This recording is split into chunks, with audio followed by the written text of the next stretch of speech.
nilagay. Balik-balik ko na siya. I like this kind, brown.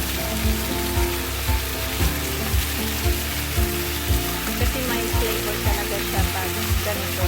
Tapos nawawala yung lasa. Tapos tinulak kasi. Yun ang alam mo na.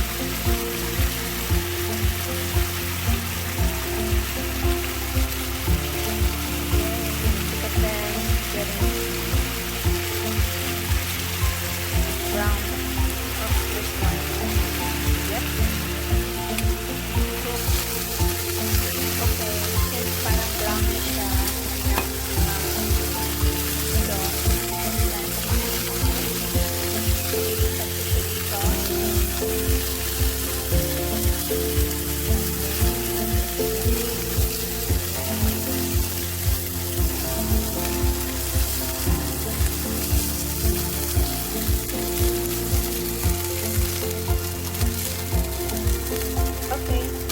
So, ganito siya. Mahina na yung apoy ko.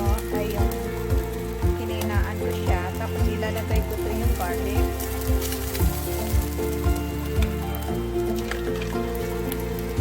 I-ano ko siya hanggang magiging brown. A little bit brown.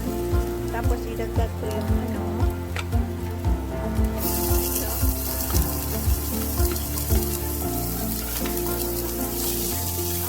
Kung enough na ba ito ba. Anyway, ito na muna yung ano ko. Dalawagan ko na lang mamaya. So, ipa-brown ko siya.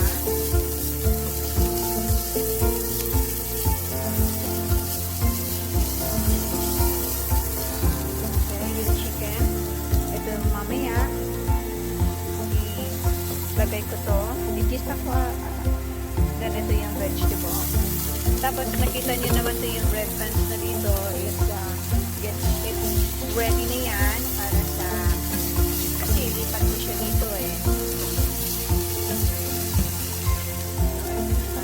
Habang nagluluto ko, nililitan ko kasi yung oil. Mahirap mamaya lilitan. And then, ito na.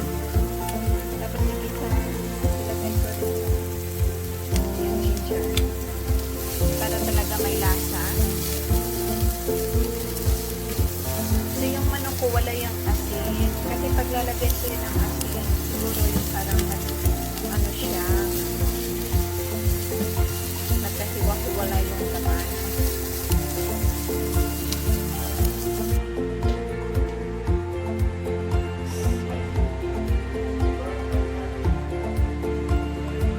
Okay, ito na yung stew ko rin. Beef stew.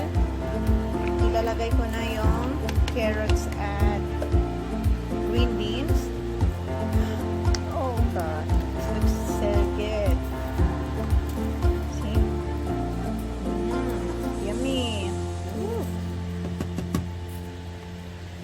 So, ano ko na siya, pakuluan. At saka ito na rin